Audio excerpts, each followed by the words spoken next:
I am C.A. Sanjay Mundra from Calcutta, presenting before you Constitution Provisions of GST. 101 Amendment Constitution में article 246 ए लाया है। Alcohol को छोड़ दो, पेट्रोल को छोड़ दो, टोबैको में सब कुछ है, एंटरटेनमेंट छोड़ दो। जीएसटी कॉम्पेंसेशन स्टेट को सेंट्रल देगा। जीएसटी काउंसिल बनाई है। 1/3 वोट सेंट्रल का, 2/3 स्टेट का, हाफ कोरम हो, 3/4 मेजोरिटी। जीएसटी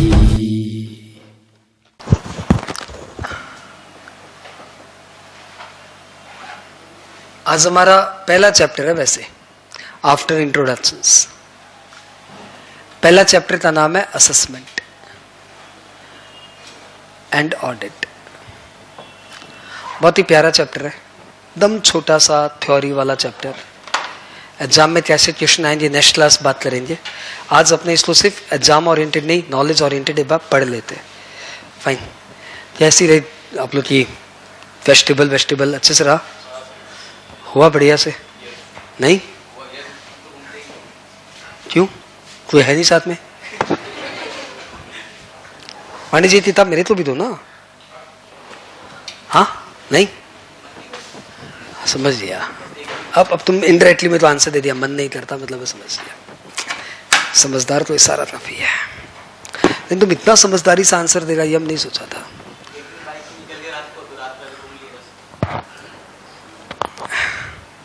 चलो बढ़िया, शानदार।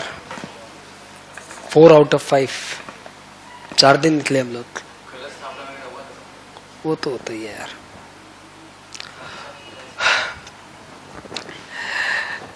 चैप्टर जो स्टार्ट हो रहा है वो स्टार्ट हो रहा है सेक्शन 60 से लेके 66 तक। ये एक लंबी सीरीज है। स्टूडेंट्स ऐसे समझते हैं कि असेसमेंट एक चैप्टर है, ऑडिट एक चैप्टर है, अपील एक चैप्टर है, सर्च एंड सीजर एक चैप्टर है, पेनल्टी एक चैप्टर है, प्रोसिक्यूशन एक चैप्टर है। ऐसे स्टूडेंट्स इनको चैप्टर्स वाइज समझते हैं। स्टूडेंट्स जैसे समझते हैं वैसे हमने किताबें भी बना दी। इंस्टीट्यूट के मैट में भी ऐसे इंडेक्स बनाया हुआ है। तो हमने इनको अलग अलग चैप्टर बना के एक शेप दे दिया। लेकिन ट्रूली बोला जाए ना तो ये सब मिला के एक ही है, सब मिला के एक ही है।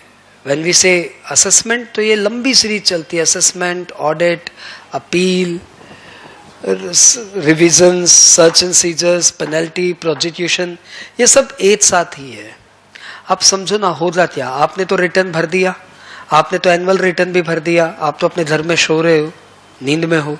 अब जिस दिन नोटिस आएगी डिपार्टमेंट की असेसमेंट की, तो असेसमेंट शुरू होगा, हाथ ऑडिट पे जाके एंड होगा। ऑडिट के बाद फिर रिकवरी शुरू हो जाएगी।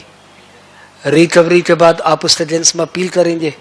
बीच में आप लंबे चोर हो तो सर्च एंड सीजर भी हो सकता है, और एंड तो पेनल्टी एंड प्रोसिक्यूशन पे ही होगा। तो ये अलग अलग चीजें कैसे हो गई। आपके पास एक क्लाइंट आएगा, भाई मेरा देखना सर्च पड़ा हुआ है या देखना मेरा स्क्रूटनी पड़ा हुआ है, तो आप खाली स्क्रूटनी संभाल लो क्या है इसके बेसिस पे।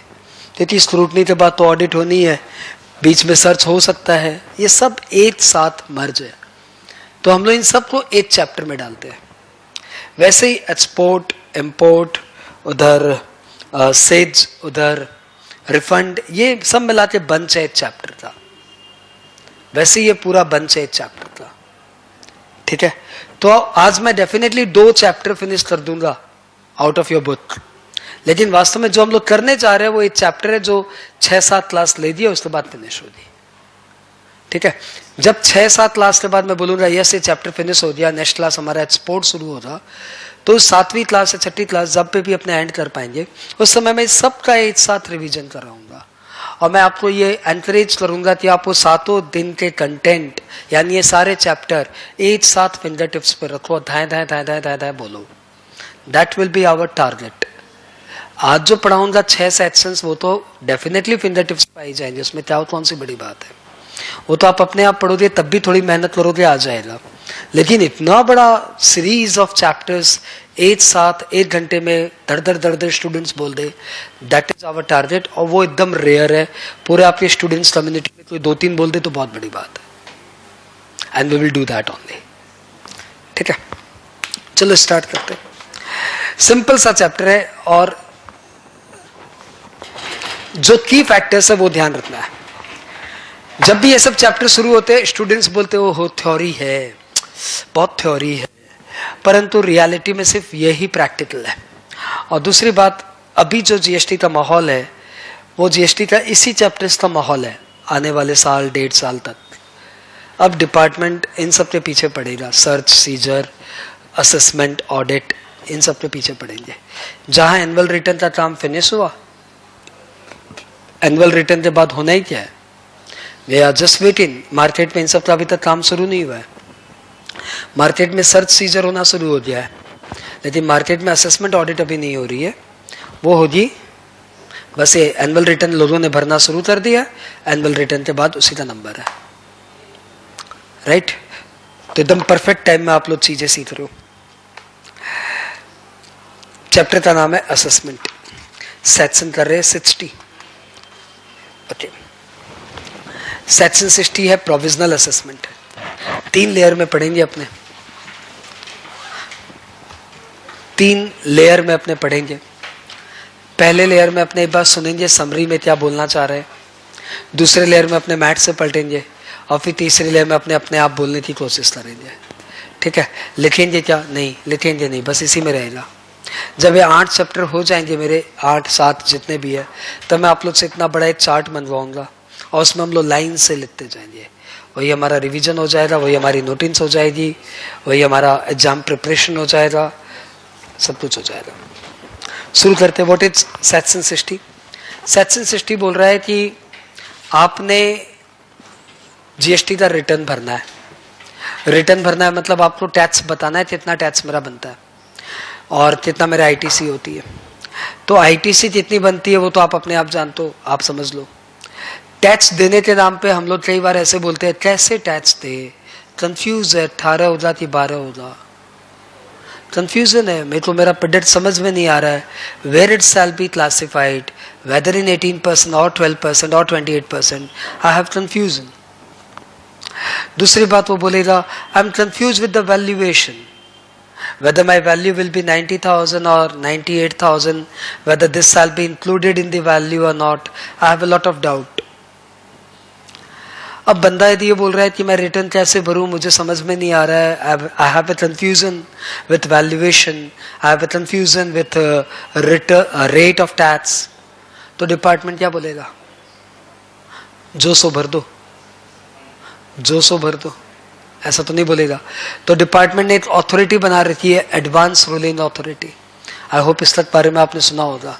एडवांस रूलिंग अथॉरिटी वो अथॉरिटी है जो आपको एडवांस में ही बता देती है कि आपको ऊपर लॉ का कौन सा प्रोविजन अप्लाई होगा। तो चलो उसको अप्लाई करते हैं, लेकिन उसको अप्लाई करेंगे तो इधर काम झूल जाएगा, वो तो 3-6 महीना ले लेगा। तो वहां पे जाएंगे तो यहाँ पे काम झूल जाएगा। तो फिर ऐसे में वो वाला प्रोसीजर हमें समझ में नहीं आ रहा है। उस प्रोसीजर में एक और प्रॉब्लम है। उस प्रोसीजर में ये प्रॉब्लम है कि उन्होंने जो बोल दिया वो आपके ऊपर बाइंडिंग है। और एडवांस रूलिंग अथॉरिटी कैसे काम करती है आपको शायद नहीं पता, परंतु बहुत अच्छे से तो काम नहीं करती। अब उन्होंने कुछ भी बोल दिया मेरे ऊपर बाइंडिंग हो जाएगा, तो हम कहां जाएगा? वो लोग वैसे बोलते हैं, एडवांस रूलिंग अथॉरिटी वाले बोलते हैं कि हमारे ऊपर भी है तो अथॉरिटी, आप उनके पास जा सकते हो, that is appellate advance ruling authority. परंतु उसके बाद तो एंड है। अब सपोज उन्होंने डिसीजन ले लिया कि आपके ऊपर 18% टैक्स लगेगा, मेरे दिमाग में 12 है, उन्होंने 18 बोल दिया, उनकी senior appellate advance ruling authority ने भी 18 बोल दिया, तो मेरी तो सुनवाई खत्म। अब मैं कहीं जा नहीं सकता, और प्लस उस प्रोसीजर में जाऊंगा तो मेरा रिटर्न भरना कैसे होगा? इसलिए आपके पास एक और वेपन है, आपके पास एक और दरवाजा है, आपके पास एक और वे है कि आप सेक्शन 60 में चले जाइए। So what is this? Section 60 header है प्रोविजनल असेसमेंट। तो आप उन्हें अप्लाई करिए कि सर आप एक बार मेरा प्रोविजनल असेसमेंट कर दीजिए, बात ये अपने बाद में कर लीजिए। प्रोविजनल असेसमेंट मतलब एक बार जो भी आपको समझ में आता आप ले लीजिए, रेस्ट टाइम देख के मेरा फाइनल असेसमेंट कर देना। तो what is the difference between advance ruling and provisional assessment? Advance ruling आप किसी भी मुद्दे पे जा सकते हो। There are so many provisions, there are so many doubts जिसका आंसर एडवांस रूलिंग अथॉरिटी देती है। लेकिन प्रोविजनल असेसमेंट सिर्फ दो चीज के लिए होता है। कौन सी दो चीज? Rate of tax and valuation. इन दो पे कोई डाउट है then you can move for section 60। और यदि आपको ये डाउट है मैं तो इसका आईटीसी मिलेगा कि नहीं मिलेगा, advance ruling you don't have this way. This दरवाजा is only for two questions. One, what is the rate applicable to me? What is the value for me? Section 60. ये बात क्लियर हो जाए? Technically you are clear? ये point मत भूलना कि this is only for classification and valuation. हटाते। सीवी वर्ड तुम लोग में बहुत पॉपुलर है, करिकुलम बेटे यू से द सेम सीवी। तो C for classification, V for valuation. तो ये सिर्फ सीवी के लिए है। दूसरी बात, आप इसमें अप्लाई करेंगे, अप्लाई करने के बाद वो आपको 90 डेज के अंदर जवाब देंगे कि भाई ये होगा या ये नहीं होगा। मीनवाइल वो आपसे क्वेश्चन आंसर और पूछ सकते हैं, उन्हें कुछ दरकार पड़ी वो आपसे और इन्फॉर्मेशन ले लेंगे। 90 डेज के अंदर they will respond to you कि आपका इतना प्रोविजनल टैक्स होता है, एक बार उतना जमा कर दीजिए। तो क्या ये मेरा असेसमेंट हो गया? नहीं, ये तो आपका प्रोविजनल असेसमेंट हुआ। आप एक बार इतना जमा कर दीजिए और डिफरेंस अमाउंट के लिए बॉन्ड साइन कर दीजिए। So what is difference amount? भाई एओ को लगता है कि आपकी रेट 12 भी हो सकती है, 18 भी हो सकता है, आई हैव अ डाउट। तो एक काम करिए, एक बार आप 15 जमा कर दीजिए, ठीक है? अब 18 भी हो सकता है, तो 3% के लिए आप बॉन्ड साइन कर दीजिए। बाद में क्या हो जाए, या तो 18 हो जाए फिर 12 होगा। 18 हुआ तो बैलेंस पैसा दे देना, और 12 हुआ तो हम तुमको रिफंड कर देंगे।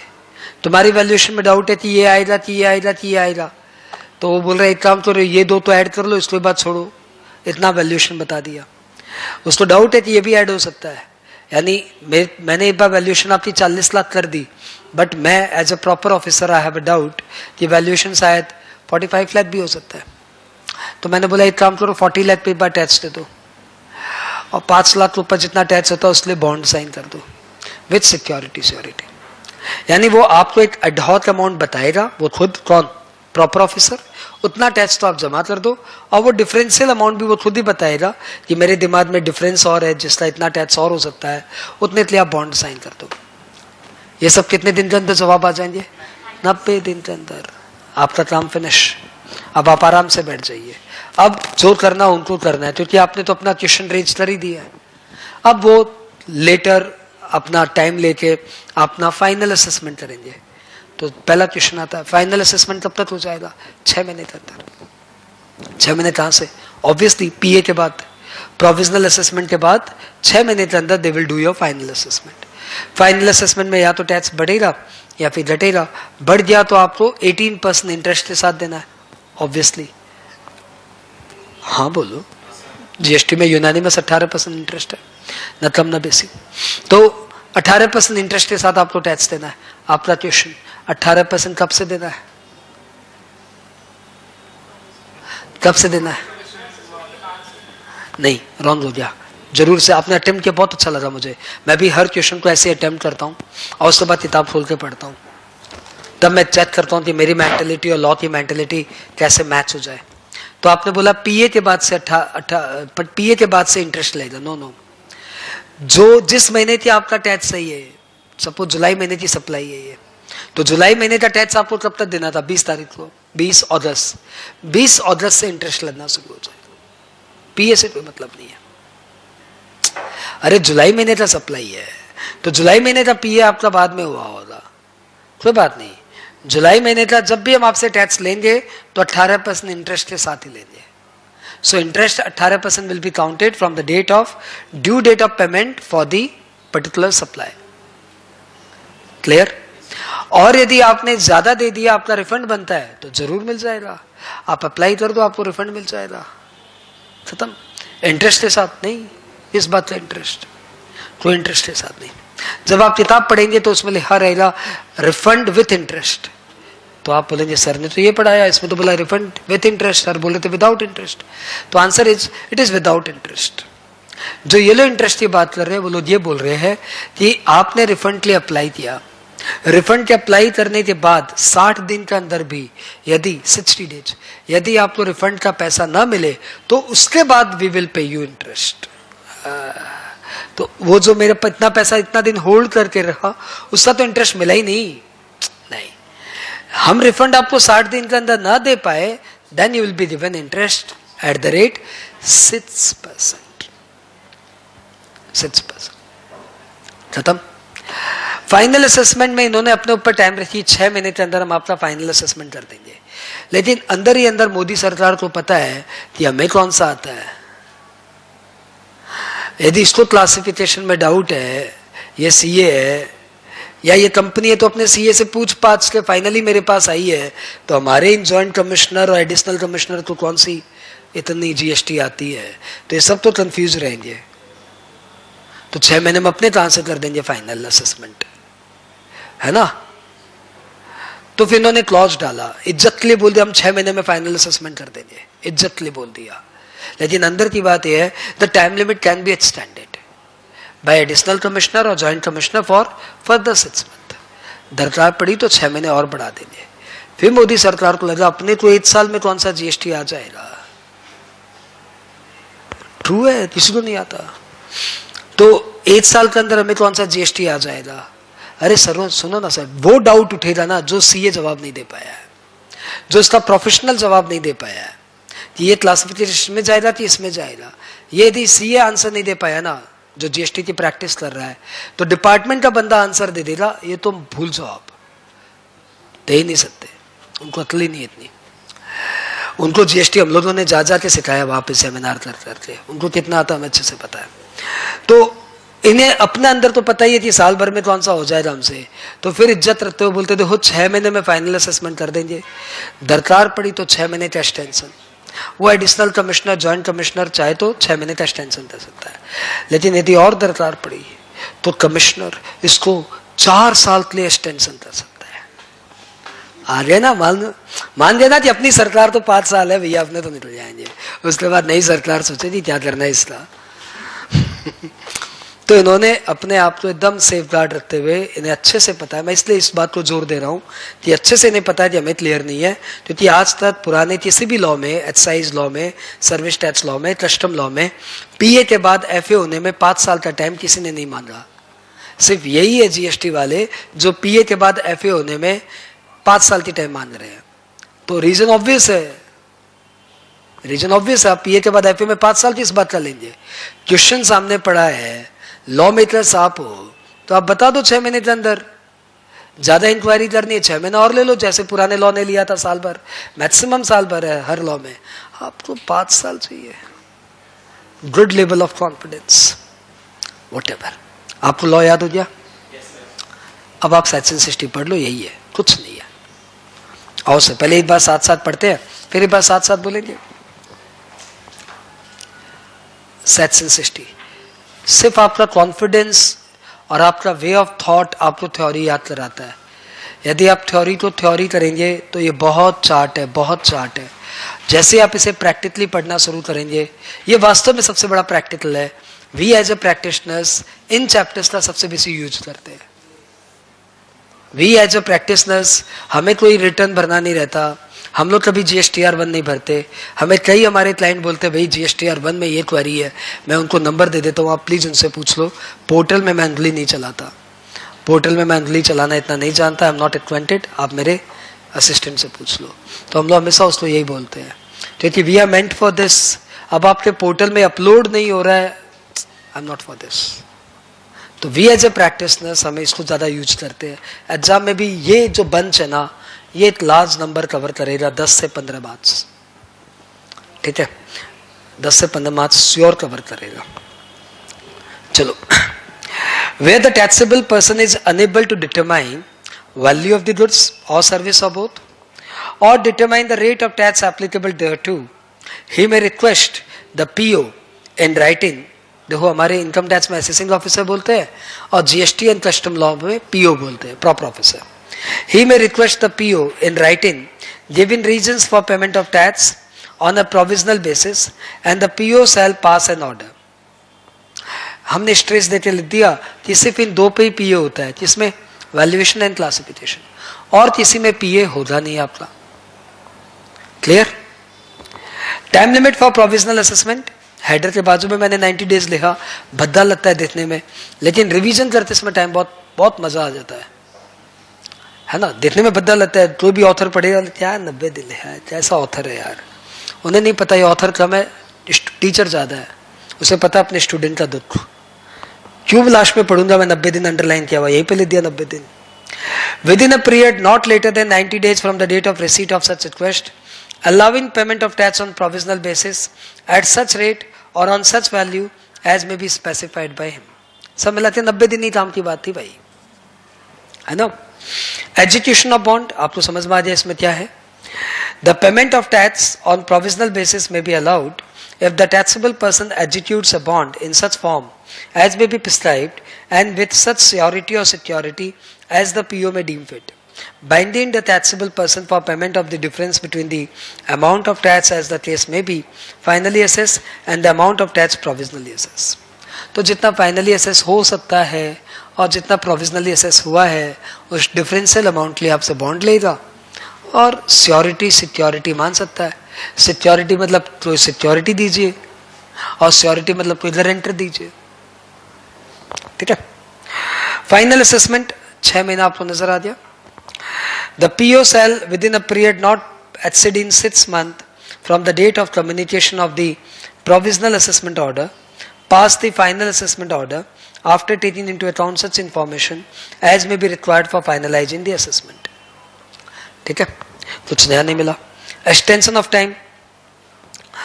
The period specified in this subsection may on sufficient cause be shown and for reasons to be recorded in writing. Please underline this. For reasons to be recorded in writing. ये मोदी सरकार है जो assessing officer को भी tight करके रखती है. Assessing officer के ऊपर पे भी ये ड्यूटी है कि तू हवा में नहीं बोल सकता टाइम लिमिट एक्सटेंड कर देना यार, 6 महीना और एक्सटेंड कर दे चल. तो वो बेचारा ऐसा मेरा एफ हुआ ना, ये पेपर पकड़ो भाई, तुम्हारा फाइनल असेसमेंट अभी 6 महीना के लिए और स्टैंड हो जाए.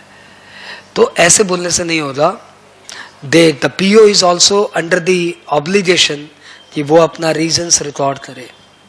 अब आपके पास as a student, as a layman, आपके दिमाग में डाउट आना चाहिए, आई डोंट नो आया कि नहीं आया, कि सर क्या हम लोग ये रीजंस पढ़ सकते हैं.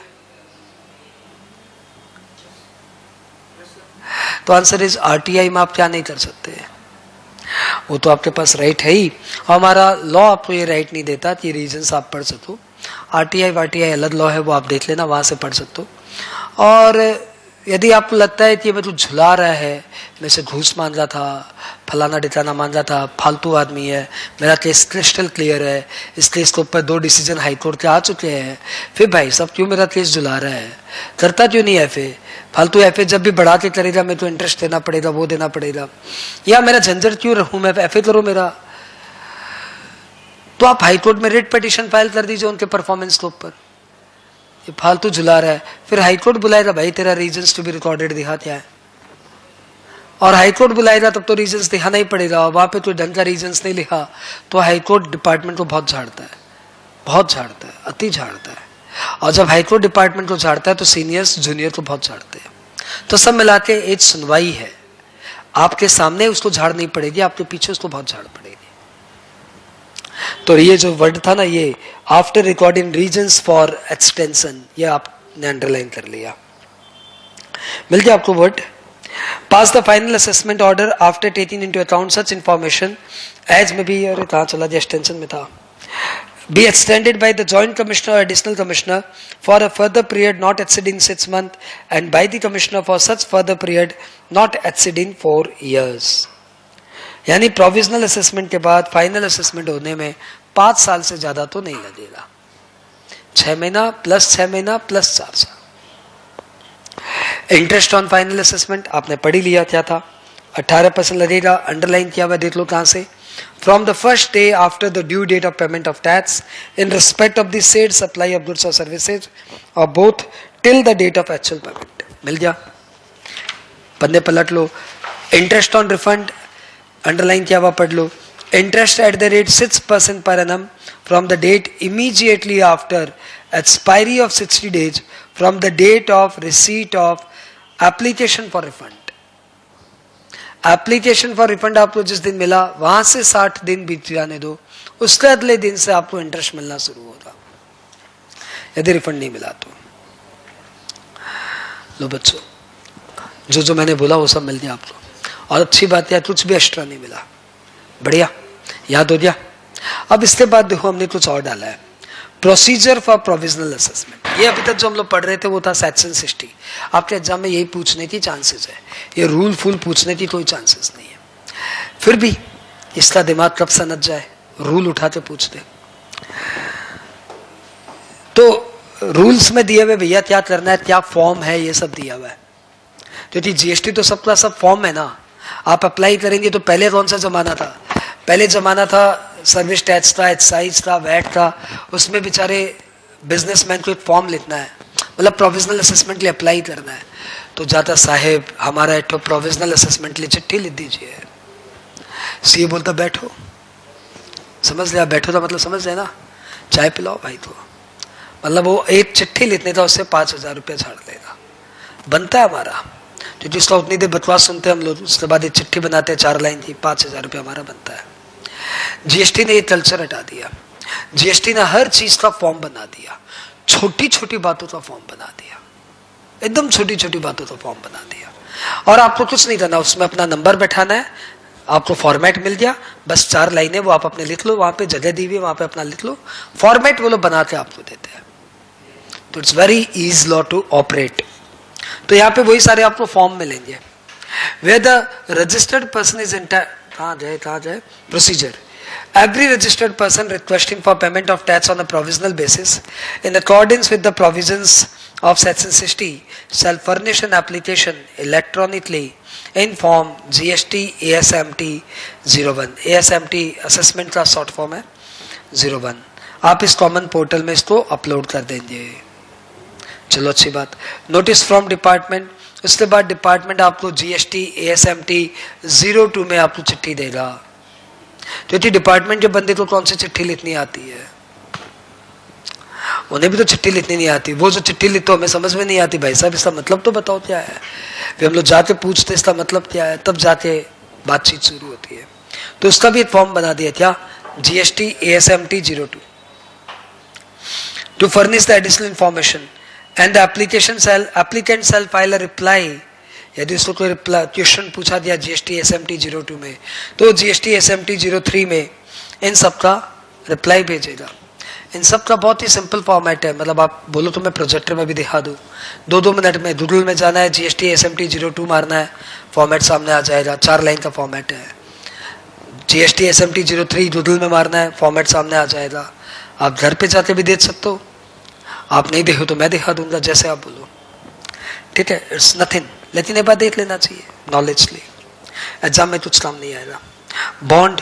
उसके बाद आपको the proper officer shall issue an order कि आपको एक बॉन्ड साइन करना है. GST ASMT 04 में ऐसा आपके पास ऑर्डर आएगा. ठीक है. और GST ASMT 05 में आप वो बॉन्ड साइन करते देंगे. GST ASMT 06 में the proper officer shall issue a notice for calling information in relation to final assessment. और फिर GST ASMT 07 में आपका फाइनल असेसमेंट हो जाएगा. GST ASMT 08 और 9 में आपने जो सिक्योरिटी पहले जमा की थी वो सिक्योरिटी के रिलीज के लिए आप अप्लाई करेंगे और ASMT 09 में वो लोग रिलीज कर देंगे. तो भैया क्या हमें 1 2 3 4 5 6 7 8 9 याद करना है? नहीं तो छोड़ दे. हाँ, खत्म. 8 फॉर्म भी याद करना है. तुम इतना बोल रहे हो तो 8 फॉर्म बता देते हैं. GST ASMT 5 याद कर लेना. क्या चीज था वो? सिक्योरिटी था. कौन से फॉर्मेट में वो सिक्योरिटी देगा? तो ASMT 05. बस इसके अलावा कुछ याद करना नहीं. चलो बच्चों, उसके बाद हमने समरी डाला है. समरी में कुछ नहीं है, वही उसी चीज का समराइज पोर्शन है.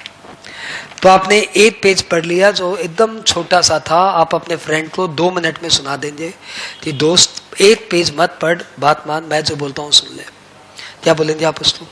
आप उसको बोलेंगे सेक्शन 60 में प्रोविजनल असेसमेंट है, आप रेडी देख लो, 2 मिनट के अंदर हो जाएगा। सेक्शन 60 में प्रोविजनल असेसमेंट है, उसमें हम लोग को यदि वैल्यूएशन या क्लासिफिकेशन को लेके एसएससी को कोई भी डाउट है, हमारे यहाँ एसएससी को रजिस्टर्ड पर्सन बोलते हैं, रजिस्टर्ड पर्सन को कोई भी डाउट है तो पीओ को अप्लाई करेगा एसएमटी 01 में। उसके बाद पीओ उसको 90 दिन के अंदर बता देगा कि इतना अमाउंट आप एडहॉक जमा कर दो और इतने अमाउंट का बॉन्ड साइन कर दो विद सिक्योरिटी श्योरिटी। अब वो जीएसटी एसएमटी 5 में जितना अमाउंट पीओ ने बोला उतने अमाउंट का सिक्योरिटी श्योरिटी के साथ बॉन्ड साइन करके दे देगा। अब 6 महीने के अंदर उसका फाइनल असेसमेंट हो जाएगा। मीनवाइल पीओ को यदि कोई इंक्वायरी करनी रही तो वो उसको नोटिस देगा, उसको आपको जवाब देना है। 6 महीने के अंदर जो फाइनल असेसमेंट का टाइम लिमिट है वो एक्सटेंशन हो सकता है। उसके लिए एडिशनल कमिश्नर, जॉइंट कमिश्नर के पास पावर है कि वो after record in reasons for doing so उसको 6 महीने के लिए एक्सटेंड कर दे। कमिश्नर के पास तो ह्यूज पावर है कि वो उसको फर्दर 4 ईयर्स तक एक्सटेंड कर सकता है। खैर, जब भी आपका फाइनल असेसमेंट हो जाएगा उसके बाद आपको डिफरेंशियल टैक्स, यदि टैक्स बढ़ा तो 18% इंटरेस्ट के साथ जमा करना है। ये इंटरेस्ट रैकन होगा from the next day of the due date of the payment for the particular supply. और यदि आपका एक्सेस टैक्स हो गया तो आपको रिफंड मिल जाएगा, आप रिफंड के लिए अप्लाई कर दो। लेकिन यदि रिफंड का पैसा आपको 60 डेज में नहीं मिले तो 60 डेज के बाद से आपको 6% इंटरेस्ट के साथ रिफंड का पैसा मिलेगा। टू बी नोटेड, जैसे आपका फाइनल असेसमेंट हो जाए फिर आप अपना बॉन्ड वहां पे क्यों पड़ा हुआ छोड़े हो, तो बॉन्ड रिलीज के लिए आप अप्लाई कर देना, आपका बॉन्ड रिलीज हो जाएगा। 2 मिनट से बेसी नहीं लगा। ठीक, पतला पतला है ना? हाँ एकदम। अरे कोई भी थ्योरी टफ नहीं होती, बस हम लोग बना देते उसको टफ। वापस से बोलिए।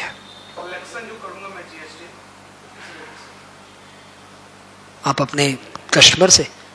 हाँ, तो वही तो आप पूछ रहे हो कि मेरा असेसमेंट पीए में कर दीजिए, जितना अमाउंट बोले उतना कर दीजिएगा। उसके बाद आपके पास तो सप्लीमेंट्री बिल बनाने का प्रोविजन है ही, आप बाद में डेबिट नोट बना देना। ठीक है ना? ठीक है ना? ओके।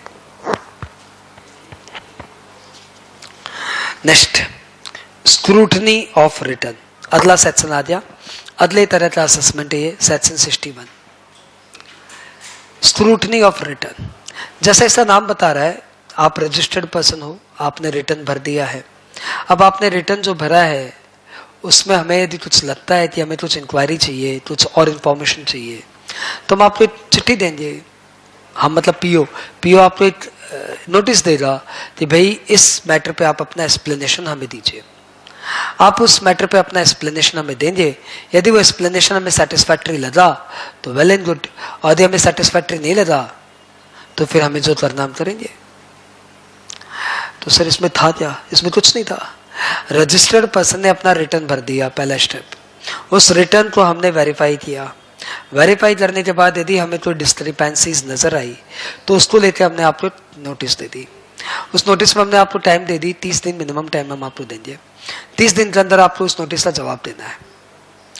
नोटिस का जवाब आपने दे दिया, हम सेटिस्फाइड हो जाए, मामला ओवर। नोटिस का आपने जवाब नहीं दिया या नोटिस का आपने जो जवाब दिया वो गोलमोल है, हम उससे सेटिस्फाइड नहीं हुए, तो फिर हमें जो करना है हम वो करेंगे। तो सर आप क्या करेंगे वो भी क्लियर करिए ना, ऐसे डर लग रहा है हमें। हाँ, तो उसके बाद हम ऑडिट का ऑर्डर दे सकते हैं। ऑडिट का ऑर्डर दे सकते हैं, 1 ऑडिट, या फिर हम रिकवरी सेक्शन 73, 74 में रिकवरी की नोटिस दे सकते हैं कि भाई तेरा टैक्स इतना और बनता और जमा करते। तो पहले में तो क्या लगा कि हमें लगा हमें भी थोड़ा कम क्लियर है, एक बार ऑडिट करवा लेते हैं। वो जी लगता हमें तो एकदम क्लियर है, यही टोपी पहना रहा है, तो हमने उसका सीधा रिकवरी दे दिया।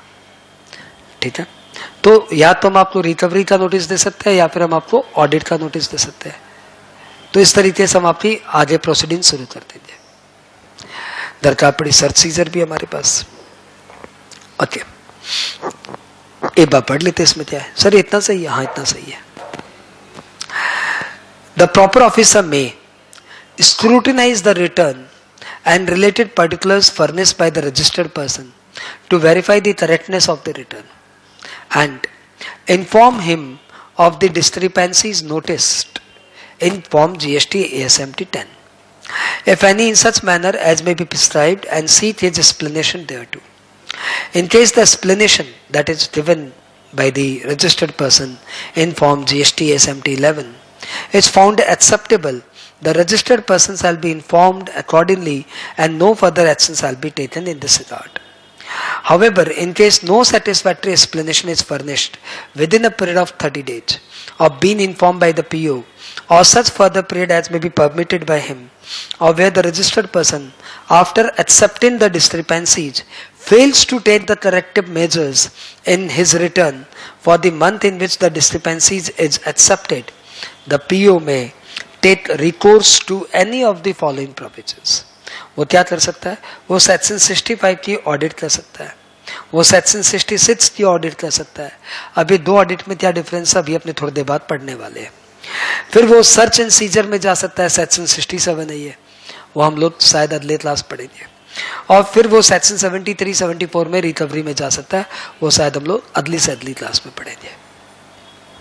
ठीक है, तो ये सब उसके पास एक्शंस है. Audit actions, search and seizure आप समझ सकते हो क्या, और रिकवरी होता है क्या वो आपको समझ में आ गया कि वो सीधा नोटिस देगा, चल इतना टैक्स जमा कर दे, हो गया तेरा बात, सुन लिया तेरी बात. अनरजिस्टर्ड पर्सन का स्क्रूटनी हो ही नहीं सकता. पूछो क्यों? क्योंकि अनरजिस्टर्ड बंदा रिटर्न ही नहीं भरेगा.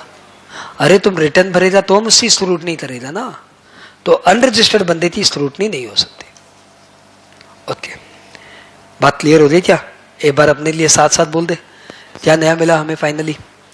कि भाई एक रजिस्टर्ड बंदा है जिसने, वही 2 मिनट वाला बोल रहा हूँ, एक रजिस्टर्ड बंदा है जिसने अपना रिटर्न भर दिया. मैं तुम्हें 2 मिनट वाले ये जो हम लोग बोलते हैं उसका कितना बड़ा इम्पैक्ट है मैं तुम्हें समझाता हूँ. हम लोग CS एग्जीक्यूटिव के एग्जाम्स दे रहे थे, आज से बहुत साल पहले की बात है. मैं एक मेरा फ्रेंड है अभी भी, वो मनोज सराफ, उसने मेरे को CA इंटर में वो QT बोल के एक पेपर था, असाइनमेंट, ये सब जो टॉपिक है ना, क्यूइंग, जो बिना ट्यूशन के होता ही नहीं है, वो चैप्टर से उसने मुझे पढ़ाने में बहुत मदद की थी. तो इस चक्कर में हम लोग बहुत अच्छे फ्रेंड बन गए थे. वो CA मेरे से थोड़े दिन बाद दिया, वो दे दुआ के आया, तब तक मैं CSC पूरी तैयारी कर चुका था. बोला यार हम सोच रहे हैं इस टाइम में एग्जाम ड्रॉप कर दे. हम बोला क्यों? बोला महीना भर बचा है, कहाँ से होगा. मैंने बोला हो जाएगा, मेरे यहाँ आ जाना, हम पढ़ा देगा तुमको सारा. तो सर आप इतने अच्छे इंसान थे. मैं एकदम अच्छा इंसान नहीं हूँ, मैं महा सेल्फिश हूँ. मेरा क्या था, मेरा तो सारा पढ़ना हो गया. मैं तो मुर्गा चाहिए कि भाई सुन हम बोल रहे हैं, तुम सुन हम बोल रहे हैं, मेरा सारा हुआ है. मेरे को मिल गया ऊपर से बेस्ट फ्रेंड, और मेरे को उसका कैरेक्टर पता, वो डिस्टर्ब नहीं करता किसी को. तो मैंने बोला आ जाना, मैं तो सारा सुना दूंगा. और मैंने उसको बोला ये किताब पकड़ ले, मेरा हैंड नोट था, मैंने पकड़ ले, मैं बोलता जाऊंगा सुनते जाना. बंदा सिर्फ सुनते गया, हम लोग दोनों पास हो गए. मेरा रैंक आ गया, वो पास हो गया. ये सुनने का मजा है. और वो भी ईमानदार हो, बोला संजय जो तुम बोला बस हम वो सुना है, तेरा नोट जेरॉक्स किया, घर में एक बार पढ़ा, बस और कुछ नहीं दिया. वो सब कैलिबर था, एक्सेप्टेंस था, रिसेप्टेबिलिटी थी उसकी इतनी. ये इतना मजेदार चीज है सुनना, आप इसमें बिलीव करो. और अपनी रिसेप्टेबिलिटी बढ़ाना आपका अपना काम है. ऐसे मत सोचो सर अब तो बोल दिए है, हम घर पे जाके पढ़ेंगे, फिर 2-3 बार देखेंगे, फिर देखते हैं एग्जाम देंगे कि नहीं देंगे. Your desire. But if you improve your receptability तो एक बार में सब क्लियर हो जाता है. मैं खुद 3 बार बोल रहा हूं यार. तो प्लीज इंप्रूव योर रिसेप्टेबिलिटी. तो सेक्शन 61 क्या हुआ, स्क्रूटनी असेसमेंट हुआ. एक रजिस्टर्ड बंदा है जिसने अपना रिटर्न भर दिया है, तो उसके बाद क्या करेगा, अप्लाई कॉमन सेंस. डिपार्टमेंट आपके रिटर्न के बाद वो थ्रू करेगा, और उसको जहां जहां डिस्क्रिपेंसी अपेरेंटली नजर आ जाए वो आपको पूछेगा भाई ये सब बता क्या हुआ. ऑब्वियसली आपको उसका सेटिस्फैक्टरी जवाब देना है. याद करने की बात तो इतनी सी है ना, 30 दिन के अंदर, and the time limit can further be extended. तो आप 30 दिन के अंदर जवाब देंगे या एक्सटेंडेड टाइम के अंदर जवाब देंगे. अब जवाब देंगे तो 2 बातें होगी, या तो आप जवाब देंगे या फिर नहीं देंगे. नहीं देंगे तो आपका बंटाधार है, दे दिए तो फिर 2 बातें हो सकती है. या तो आपका जवाब उसको समझ में आ गया या उसको समझ में नहीं आया। यदि उसको समझ में आ गया तब तो सब ठीक ठाक हो गया, नहीं समझ में आया तो दो बातें हो सकती है, या तो ऑडिट करेगा या फिर सर्च चीजें मारेगा, चलो तीन बातें कर लो, या रिकवरी की नोटिस देगा, खत्म हो गया चैप्टर। पक्का? सेक्शन 61।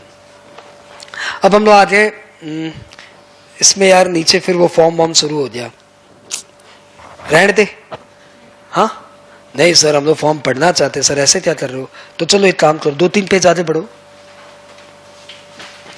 एक असेसमेंट फॉर्म बोल के हेडर है, हाँ घर जाके पढ़ लेना।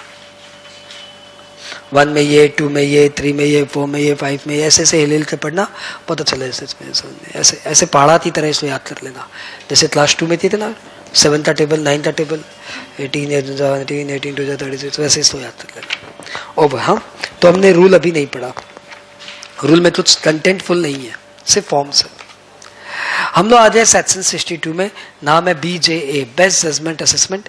नाम से ही मालूम पड़ रहा है कि ये तो एग्जाम में पूछेगा, है ना, और है भी बड़ा कॉमेडी टाइप का, मजेदार है ये।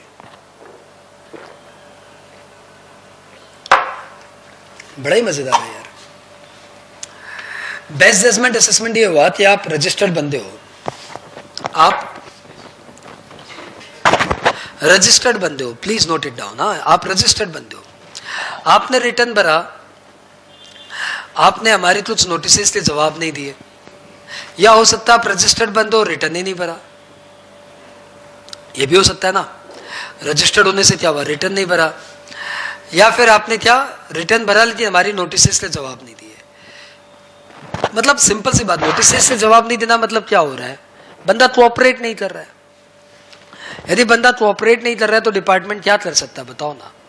डिपार्टमेंट कुछ नहीं करेगा, उसके पास जहां जहां से इंफॉर्मेशन निकल पा रही है आपके लिए, वहां सबसे इंफॉर्मेशन गैदर करके अपने बेस्ट जजमेंट के अनुसार आपका एक असेसमेंट कर देगा, बात खत्म। इनकम टैक्स में भी एक ऐसा ही असेसमेंट है, उसका नाम है 144, BJ 144।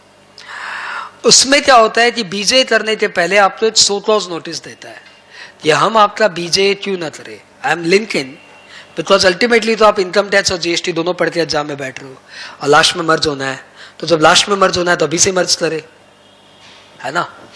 तो वहां पे भी क्या होता है, BJ होता है, वही प्रोसीजर है, डिपार्टमेंट अपने सोर्स से इंफॉर्मेशन लाके to the best of its judgement आपका असेसमेंट करता है। लेकिन वहां पे असेसमेंट करने के पहले डिपार्टमेंट आपको एक शो क्लॉज नोटिस देता है। यहाँ पे डिपार्टमेंट आपको कोई शो क्लॉज नोटिस नहीं देगा, सीधा आपका BJ कर देगा। आपके दिमाग में बहुत बड़ा क्वेश्चन आएगा, जैसे मैं टैक्स पढ़ता हूँ, मुझे टैक्स दिल से पसंद है, तो जब मैंने इसको पहली बार पढ़ा था मेरे दिमाग में फटाक से क्वेश्चन आया, शो क्लॉज नोटिस नहीं बोला, इनकम टैक्स में देता है, बिना नोटिस दिए BJ कर देगा मेरा। फिर पूरा पढ़ा तो मुझे आंसर मिल गया। तो शो क्लॉज नोटिस दिए बिना आपका BJ कर देगा। आपके दिमाग में क्वेश्चन आएगा टाइम लिमिट बताइए, तो टाइम लिमिट कितना है, शायद 5 साल है। एनुअल रिटर्न भरने के बाद 5 साल के अंदर वो आपका BJ कर देंगे। एनुअल रिटर्न भरने के बाद तो जो आपकी due date of annual return है, due date of annual return है, वहां से 5 साल। तो यदि हम लोग एक बार 17-18 फाइनेंशियल ईयर तो उठाते हैं, तो 17-18 का फाइनेंशियल ईयर का सपोज ऑन पेपर जो एनुअल रिटर्न की डेट थी वो थी 31 दिसंबर 18। वो तो अलग बात हो गया, उसको एक्सटेंड किए जा रहा है, जो भी एक बार 31 दिसंबर 18 मानते हैं, वहां से 5 साल यानी 31 दिसंबर 23 तक आपका BJ हो जाएगा, ठीक है। अब उसके बाद हास्यास्पद क्या आया, what is the matter of law, कि उसके बाद वो लोग बोलते हैं कि BJ होने के बाद यदि SSC अपना रिटर्न प्रॉपरली भर दे तो BJ को सेट असाइड कर देंगे। BJ होने के बाद यदि SSC अपना सेटिस्फैक्टरली रिटर्न भर दे, प्रॉपरली रिटर्न भर दे, तो हम लोग एक बार BJ को सेट असाइड कर देंगे। लेकिन मीनवाइल हमने जो इंटरेस्ट लगाया और जो लेट फीस लगाई वो उसको देना पड़ेगा, टैक्स नहीं देना पड़ेगा, इंटरेस्ट और लेट फीस देना पड़ेगा। हंसी नहीं आई तुम्हें?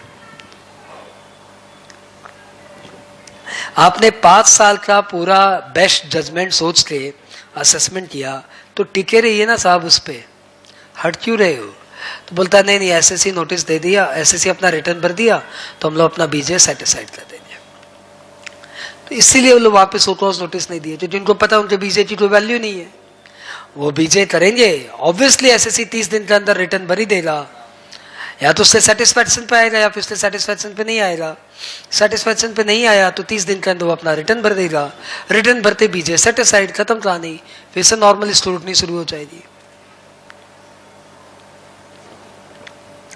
और हास्यास्पद ये है कि उसके बाद आप कब तक काम सलटाएंगे वो बता दीजिए, वो नहीं बता रहे। 5 साल में बीजे कर देंगे, दैट्स गुड। उसके बाद 30 दिन के अंदर एसएससी को अपना रिटर्न भरना है, ओके। उसके बाद रिटर्न सेट असाइड, ओके। उसके बाद आंसर नहीं है, मैट में लॉ में आंसर नहीं है, साइलेंट है। उसके बाद कैसे करेंगे? तो उसके बाद कुछ नहीं बोला तो रिटर्न भरने के बाद जो प्रोसीजर होता है वो होगा। रिटर्न भरने के बाद स्क्रूटनी होती है। 5 साल का है स्क्रूटनी में, कोई 5 साल नहीं था स्क्रूटनी में। 5 साल 6 महीना कुछ नहीं था। स्क्रूटनी होती है, उसके बाद आपको चिट्ठी देंगे कि आपके ये रिटर्न में दोष है। उसके बाद वही ऑडिट, वही 73, 74, वही सर्च एंड सीजर, कोई टाइम लिमिट ही नहीं आया। बात समझिए। तो ये बीजे होते भी बीजे नहीं हुआ। This is not so panic, not at all panic. और एक बार पढ़ते हैं, या ये वास्तव में ऐसा ही है जैसे सर बोल रहे हैं। Section 62, notwithstanding anything to the contrary contained in section 73, 74, 73, 74 recovery के sections है, where a registered person fails to furnish the return under section 39 or 45, even after service of a notice under section 46, यानी या तो आपने return भरा ही नहीं, और या फिर हमारी नोटिस के बाद भी आपने रिटर्न नहीं भरा, मतलब आपने रिटर्न नहीं भरा या फिर आपने हमारी नोटिस को रिस्पॉन्ड नहीं किया, आप हो registered person. The PO may proceed to assess the tax liability of the said person to the best of his judgment, taking into account all the relevant material which is available or which he has gathered. This term signifies कि ये ex party assessment नहीं है। या तो आप gather कर लीजिए या फिर हम आपको बता रहे ना सर, मेरा इंफॉर्मेशन देखिए। यानी रजिस्टर्ड पर्सन भी इंफॉर्मेशन फर्निश कर सकता है। मैंने रिटर्न नहीं भरा, मैं रजिस्टर्ड पर्सन, मैंने अपने सीए को काम दे रहा था, मेरा सीए ने रिटर्न नहीं भरा। मैंने बोला भाई मेरा रिटर्न भर दिया। बोला ओहो मुंद्रा जी हम तो आपका भूल ही गए। मतलब मरवाया तुम यार, बड़ा फालतू आदमी है, क्यों भूल गया? बोला सर भूल गया, अब क्या करे। तो मेरा बाई बैड लक मेरा रिटर्न भरना नहीं हुआ, ड्यू डेट फ्यू डेट सब खत्म हो गई। अब डिपार्टमेंट में तो चिट्ठी नहीं दिया, मैं डिपार्टमेंट के यहाँ जोड़ तोड़ लाते पहुंचा कि सर कहाँ है मेरा फाइल, बताइए क्या करना है। बोला आप तो रिटर्न भरे नहीं, हम लोग सेक्शन 62 लॉन्च कर दी है, आपका बीजे हो रहा है। मैंने बोला ओके कोई बात नहीं, बीजे कर दीजिए, मैं आपको सारी इंफॉर्मेशन दे देता हूँ। तो क्या डिपार्टमेंट मेरी इंफॉर्मेशन लेगा, एंटरटेन करेगा कि नहीं करेगा? तो answer is which is available, this is available to you, you should consider it. तो this is not ex parte assessment. Income tax में भी ऐसा ही, this is not ex parte assessment.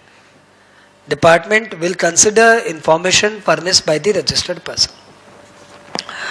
चलो, time limit of assessment, issue an assessment order within a period of 5 years from the date specified under section 44. 5 साल कहां से?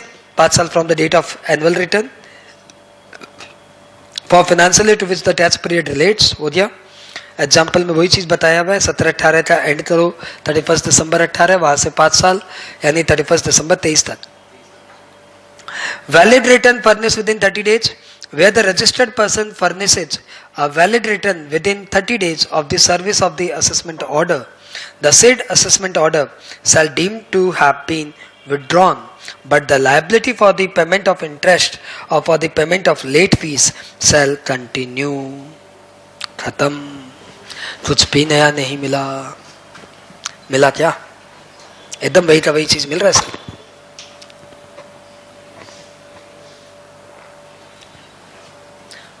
हाँ बोलो तो आगे बढ़े भाई। आपने ध्यान दिया इसमें कोई सो क्लॉज नोट, उन्होंने सीधा आपका बीजे कर दिया, न चिट्ठी दी न पत्री दी। हाँ जब बीजे करने बाद उन्होंने असेसमेंट ऑर्डर पर चढ़ाया तब हम लोग ने 30 दिन के अंदर नया रिटर्न भर दिया, उनका बीजे सेटिस्फाइड हो गया। ठीक है, ओके आगे बढ़ते हैं। फिर एक बीजे आ रहा है, उसका नाम है बीजे सेक्शन 63, उसका नाम है assessment of unregistered person. Exam में ऐसे बोल दिया जाए बीजे ऑफ रजिस्टर्ड पर्सन तो 62 और बीजे ऑफ अनरजिस्टर्ड पर्सन तो सेक्शन 63। दोनों तो बीजे इसलिए बोला जा रहा है क्योंकि दोनों ही केस में एसएससी ने रिटर्न नहीं भरा है। जो करना है डिपार्टमेंट को करना है, वो तो रजिस्टर्ड था फिर भी रिटर्न नहीं भरा 62, ये तो अनरजिस्टर्ड है, ये कहां से रिटर्न भर देगा, ये तो पोर्टल में घुस ही नहीं पाएगा, तो इसका भी मैं तो बीजे ही करना है। तो बीजे जब पूछा जाए तो प्लीज आप ध्यान देना धारा कौन सी बोल रहा है, 62 वाली या 63 वाली, रजिस्टर्ड पर्सन वाली या अनरजिस्टर्ड पर्सन वाली। बात क्लियर? दोनों में थोड़ा सा डिफरेंस है, ऐसे बोले तो बहुत डिफरेंस है। इस बात कौन है, अनरजिस्टर्ड पर्सन है, उसका क्या हुआ, उसने भी रिटर्न नहीं भरा था, तो डिपार्टमेंट उसको एक नोटिस देगा, उसमें नोटिस नहीं था, 62 में नोटिस नहीं था, 63 में डिपार्टमेंट एक नोटिस देगा कि भाई तेरा टैक्स लायबिलिटी बनता है और तूने अभी तक रजिस्ट्री भी नहीं कराई है, तो पहले रजिस्ट्रेशन करा ले, रिटर्न भर दे, और नहीं तो बता फिर हम बीजे क्यों ना करें। तो आप उसको एक अपॉर्चुनिटी देंगे। उसके बाद ऑब्वियसली वो बंदा रिस्पॉन्ड नहीं किया तो आप अपना बीजे कर देंगे आफ्टर गैदरिंग इंफॉर्मेशन और आफ्टर कंसिडरिंग अवेलेबल इंफॉर्मेशन। ये बीजे भी 5 साल में फिनिश हो जाएगा, 5 years from the due date of annual return. लेकिन इस बीजे के बाद यदि आप रिटर्न भरते हो तो बीजे सेट असाइड नहीं होता, आप रिटर्न भरोगे कहां से, आप तो अनरजिस्टर्ड थे, काम खत्म। तो ये बीजे सेट असाइड नहीं होता, 62 वाला बीजे सेट असाइड होता है, ये वाला बीजे भी 5 साल में होता है, वो वाला बीजे भी 5 साल में होता है।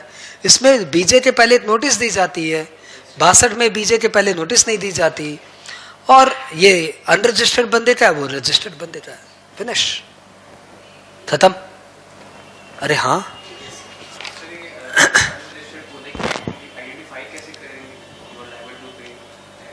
नहीं समझा, वापस से बोलिए।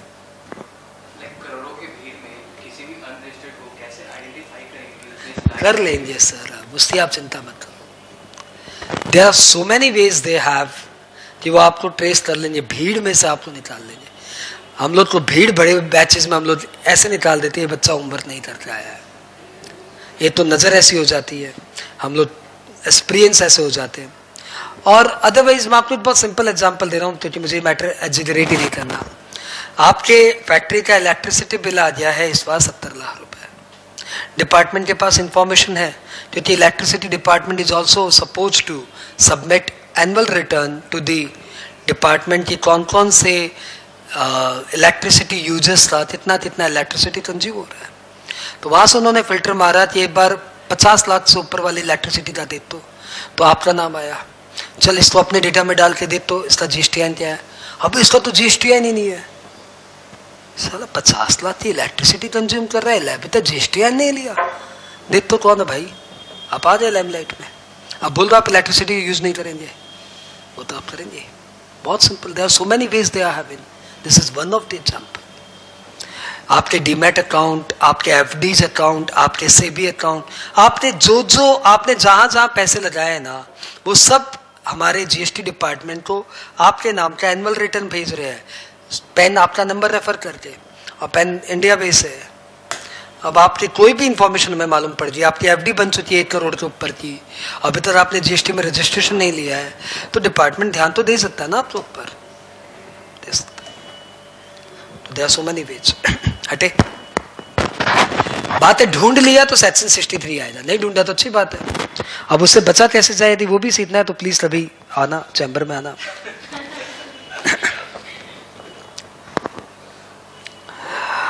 हम लोग बात करें असेसमेंट ऑफ अनरजिस्टर्ड पर्सन। मैं माइक ऑफ करता हूँ, हाँ, लोगों को नहीं मालूम पड़े।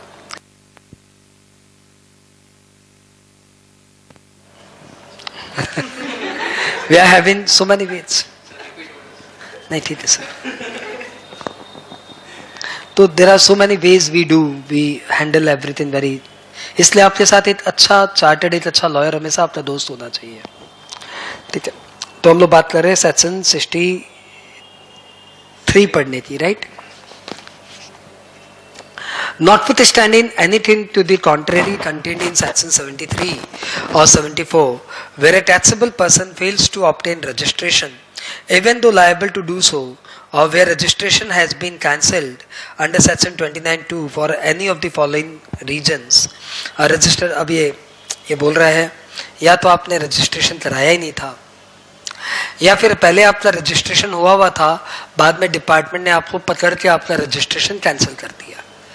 अब डिपार्टमेंट आपका रजिस्ट्रेशन कैंसिल क्यों करेगा, ये शायद आपने रजिस्ट्रेशन चैप्टर में कभी पढ़ा था कि कोई भी बंदा जिसको रजिस्ट्रेशन अलॉटेड है, लेकिन यदि वो इनमें से कोई भी डिफॉल्ट करे तो डिपार्टमेंट उसका रजिस्ट्रेशन कैंसिल कर सकता है।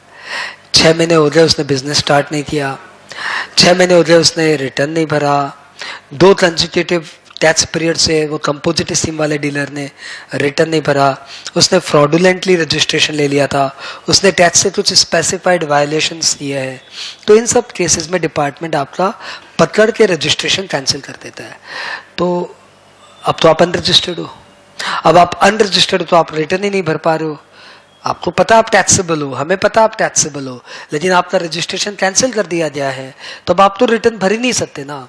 तब आपका एक ही उपाय है, कौन सा उपाय है? Section 63। Okay, where a taxable person fails to obtain registration even though liable to do so और whose registration has been cancelled under section 29 for any of the following reason, then the proper officer may proceed to assess the tax liability of the taxable person to the best of his judgment for the tax period. For this purpose, before making the assessment, PO shall issue a notice to the taxable person containing the grounds on which the assessment is proposed to be made on best judgment basis and shall be given 15 days time for furnishing his reply. Time limit for assessment, obviously 5 years from the date of annual return. No such assessment order shall be passed without giving the person an opportunity of being heard. आपने ध्यान दिया, इसमें return भरने के बाद assessment set aside वाली बातें नहीं है। सब बातें क्लियर क्या? सब बातें क्लियर। अब हम लोग असेसमेंट चैप्टर के लास्ट सेक्शन में है, सेक्शन 64। हमें पढ़ते हुए सिर्फ 1 घंटे भी नहीं हुए ढंग से, और हमारा चैप्टर ऑलमोस्ट फिनिश है। हाँ, ऑलो बोलती थ्योरी बहुत टफ होती है। समरी असेसमेंट, क्या नाम है? 64। What is it? डिपार्टमेंट को ये पता है भैया, कोई भी आदमी कहीं पे भी जा सकता है, भाग सकता है। यह भारत जो देश है वो भगोड़ों का देश हो गया है। यहाँ पे लोग टैक्सी चोरी कर लेते हैं और फिर भाग जाते हैं, चुपके से निकल जाते हैं। ऐसे भगोड़े देख लो, पिछले 2 साल में कितने आ गए, भर गया हमारी लिस्ट। तो ये भगोड़ों का सेक्शन है। यदि डिपार्टमेंट को लगे ये जो हमारा प्रोसीजर है एक प्रॉपर तरीके से असेसमेंट करने का, जिसमें हम लोग चिट्ठी पत्री करते हैं, फिर ऑडिट का डायरेक्शंस देते हैं, फिर रिकवरी करवाते हैं, और फिर ऐसे हम लोग टैक्स रिकवर करते हैं, उसके बीच में तो बंदा भाग जाएगा। अरे तुम्हें तो चिट्ठी दे दिया डिपार्टमेंट कि तेरा 7 करोड़ का टैक्स बाकी है, 70 करोड़ का टैक्स बाकी है, 700 करोड़ का टैक्स बाकी है, 7,000 करोड़ का टैक्स, तो जिसको पैसा सूट करता है वो भाग जाएगा, वो निकल जाएगा, कौन इतना झमेले में पड़ेगा। तो इन्होंने बोला कि जब भी हमें ऐसा लगे कि इन केसेस में लेंडर करना टैक्स के लिए हजार्डवस है, प्रेजुडिशियल है, नुकसानदायक है, हार्मफुल है, कि मैं उसको चिट्ठी दूं, पत्री दूं और प्रोसीजर के साथ जाऊं, तब तो भाग जाएगा, टैक्स को नुकसान हो जाएगा, ये प्रॉपर्टी बेच बाच से दिवालिया हो जाएगा। अभी तो मार्केट में लाइन से कंपनीज दिवालिया हो रही है ना, मालूम है कि नहीं मालूम है? अभी दिवाली चल रही है सर हमारे यहाँ, बहुत सारी दिवालियाँ हो रही है हमारे यहाँ। हाँ, मिट्टी के दिए जल रहे हैं हमारे यहाँ अब तो बहुत जगह दिवालियाँ हो रहे हैं। तो ये लोग भाग जाएंगे तो डिपार्टमेंट उनको नोटिस ही नहीं देता, मार असेसमेंट कर देता सीधा। मतलब एक प्रोटोकॉल को तोड़ के हम आपका असेसमेंट कर देंगे। तो ये तो बहुत ही गलत बात है सर, आप ऐसे कैसे असेसमेंट कर सकते हो? तो आपके पास एक सुनवाई है तो यदि आपको लगे कि ये असेसमेंट हमारा गलत तरीके से हुआ है, मेरे ऊपर ऐसे असेसमेंट होना ही नहीं चाहिए था, ऐसे क्यों कर दिया आपने, मैं कौन सा भदोड़ा हूँ, मैं इतना बात कर रहा हूँ, मेरे यहाँ पे इतने करोड़ों की प्रॉपर्टी है, मैं क्या चाह रहा हूँ, मेरा क्यों इतना जोर से किया, मैंने अभी तक कौन सी एक प्रॉपर्टी बेची जो आपको लगा मैं भाग जाऊंगा। तो फिर आप जॉइंट कमिश्नर या एडिशनल कमिश्नर को बोल सकते हो कि देखिए आपके एओ जो है कुछ ज्यादा ही पावर को मिस यूटिलाइज कर रहे हैं। Then the joint commissioner and additional commissioner is having the power कि वो अपने प्रॉपर ऑफिसर के काम को पूरा रिव्यू करे और उन्हें लगे कि पीओ ने बेवजह जबरदस्ती सेक्शन को रिवोक किया है तो वो उसके असेसमेंट को सेट असाइड कर सकते हैं। तो आपके पास सुनवाई है और पीओ के पास पावर है और अल्टीमेट पावर जेसी के पास है, joint commissioner additional commissioner. Provision किसने बनाया दिया, सेक्शन क्लियर है? ओके। बड़ा टेंशन है सर, दो के बीच में कंट्रोल करना। लॉ मेकर्स का काम है एसएससी चोरी ना करे और डिपार्टमेंट के बंदे अपने पावर को मिसयूज ना करे, क्योंकि दोनों तरफ चोर बैठे हैं। ये मौका मिलते ही भाग जाएंगे और ये मौका मिलते ही कर लेंगे 10-12 लाख का 10-12 करोड़ का सेट असाइड, मौका मिलते ही कर लेंगे। इसलिए दोनों के बीच में सामंजस्य है। द प्रॉपर ऑफिसर में on any evidence showing the tax liability of a person coming to his notice with the previous permission, देखो वापस से पढ़ते हैं। The proper officer may on any evidence मतलब आप मन से तो ये कर नहीं सकते, you must have an evidence। क्यों किया आपने, क्यों आप सेक्शन 64 इन्वोक किए, क्यों आप समरी असेसमेंट में दौड़ पड़े, what happened? तो आपके पास पीओ के पास एक एविडेंस होना चाहिए कि ये एविडेंस के बेसिस पे मुझे मालूम पड़ा इसका टैक्स लायबिलिटी बनता है और इसको डिले करना, लिंगर करना हजार्डस था, सॉरी प्रेजुडिशियल टू रेवेन्यू था, इसलिए हमने इसका पहले असेसमेंट कर दिया। द पीओ में ऑन एनी एविडेंस, आपने अंडरलाइन कर लिया evidence, on any evidence showing the tax liability of a person coming to his notice with the previous permission of JCAD. ये भी और है कि आप डायरेक्ट नहीं कर सकते, आपको जॉइंट कमिश्नर की परमिशन लेके करना है।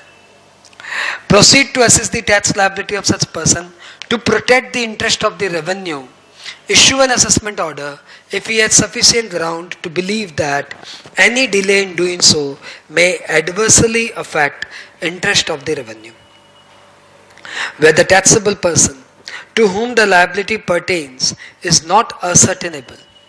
मतलब ये पता है कि ये सप्लाई हो रहा है लेकिन ये माल किसका सप्लाई हो रहा है ये पता नहीं है, क्योंकि जैसे माल पकड़ा है या सब भाग गए, कोई नहीं बोला मेरा माल है, तो किसका माल है पर मालूम नहीं पड़ रहा है, तो माल तो सीज हो ही गया, खैर टैक्स कौन देगा? तो जिसके पास जो उसके पोजीशन पे था, the possessor will be liable to pay tax, यानी ट्रांसपोर्टर और कौन, बेचारा वही है पोजेसर, तो that person will also be liable to pay tax. Where the taxable person to whom the liability pertains is not ascertainable and such liability pertain to supply of goods, the person in charge of such goods shall deem to be the taxable person liable to be assessed and liable to pay tax and any other amount due under this section. On an application made by the taxable person within 30 days from the date of receipt of order passed on his own motion, if the additional commissioner or joint commissioner consider that such order is erroneous, he may withdraw such order and follow the procedure laid down in section 73-74 यानी recovery. एक बार इसको अपनी भाषा में बोलना पड़ेगा भाई। क्या चल रहा है? समरी असेसमेंट चल रहा है सर।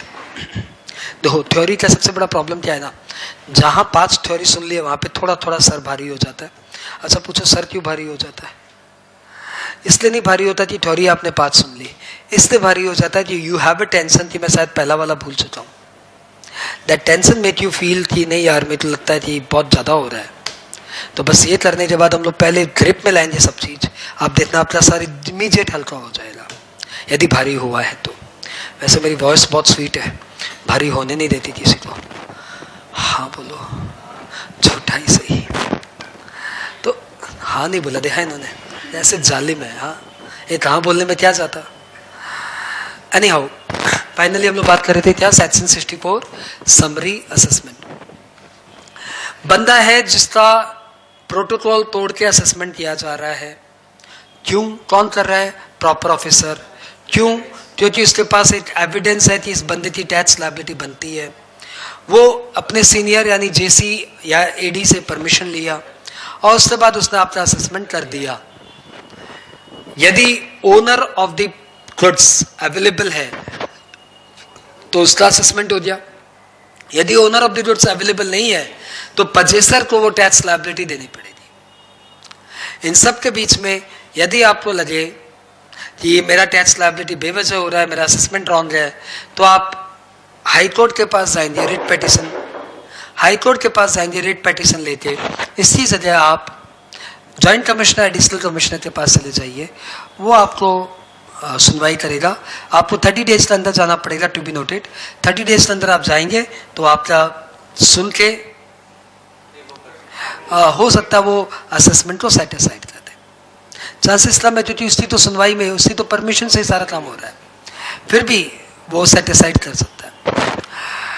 एक छोटा सा क्वेश्चन, इतना तोड़ के एग्जाम में नहीं पूछेगा आप लोग के, क्योंकि आपके एग्जाम्स में ऑलमोस्ट अभी रिसेंट में ही एग्जाम्स चल रहे हैं ये सब, तो आपके एग्जाम्स में अभी भी डायरेक्ट क्वेश्चन पूछने की चांसेस ज़्यादा है।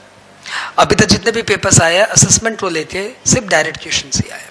मैं एक बार फिर भी ट्विस्टेड क्वेश्चन देता हूँ, जैसा सीए फाइनल में इनकम टैक्स को लेके बहुत पूछता है।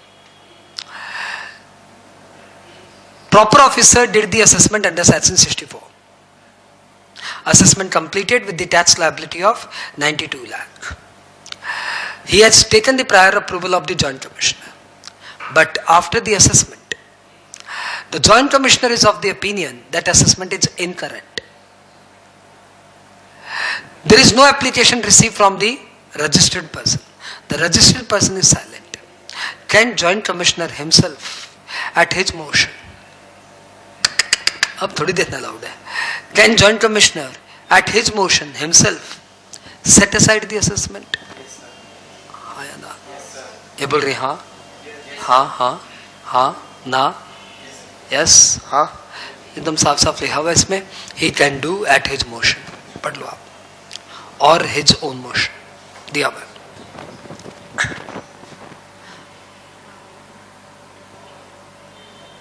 हाँ तो और सर मैं आपको लॉजिकली बताऊं, हाँ होना भी था, क्योंकि पीओ तो मैं मैनेज कर लूंगा।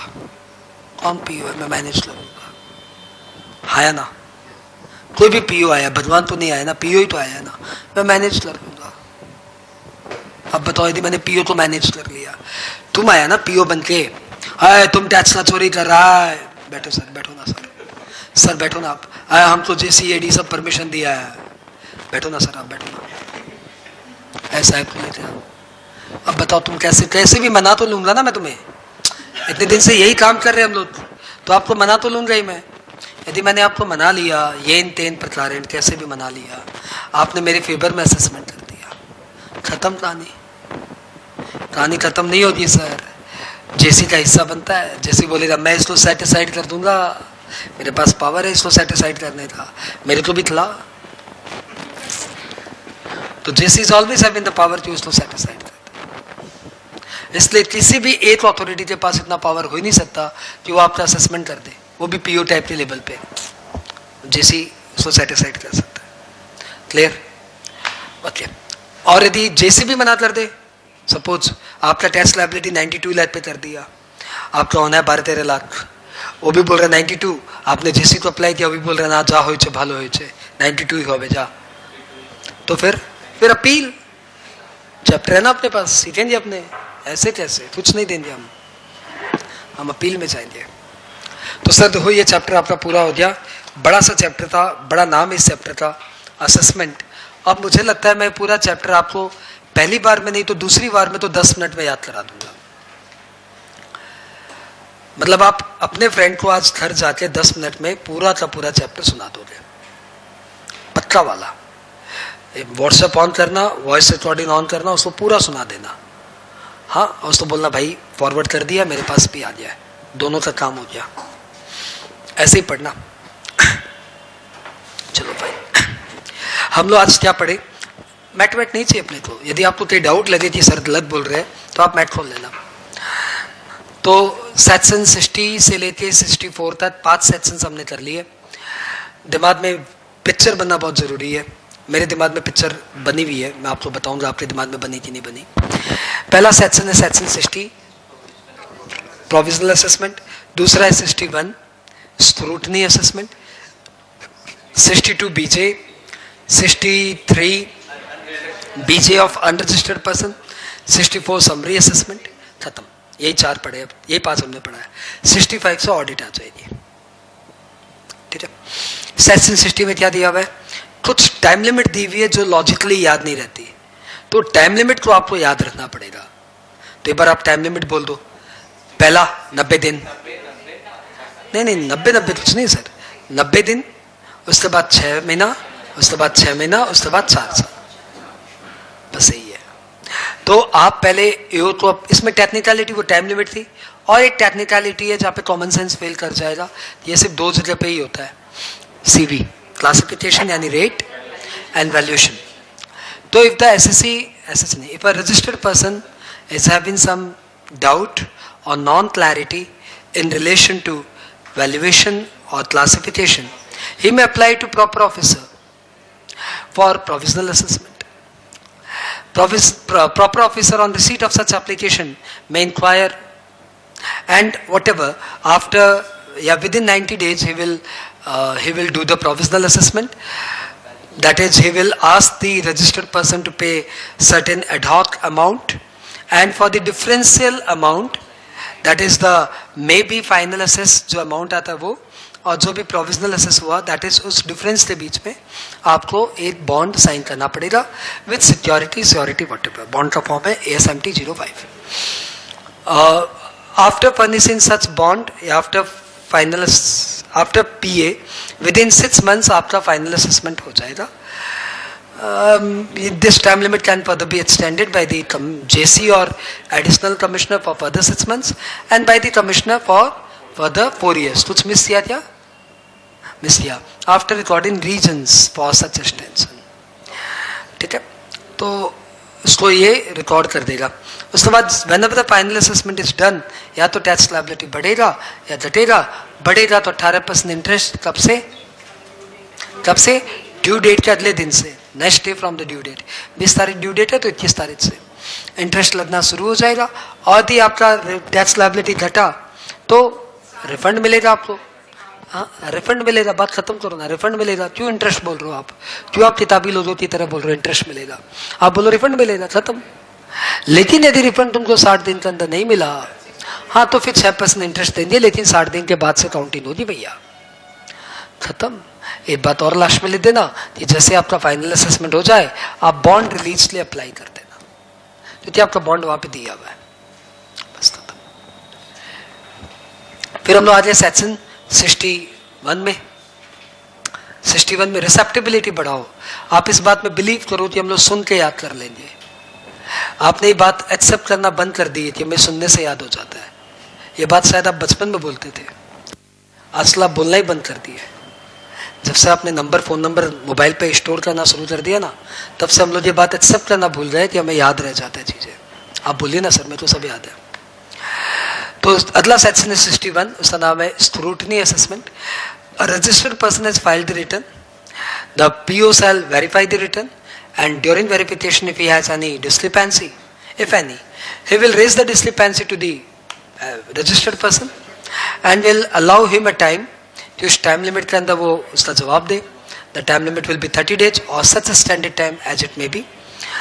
The after receiving such reply, if he is satisfied with the reply, the matter will be over. But if he is not satisfied,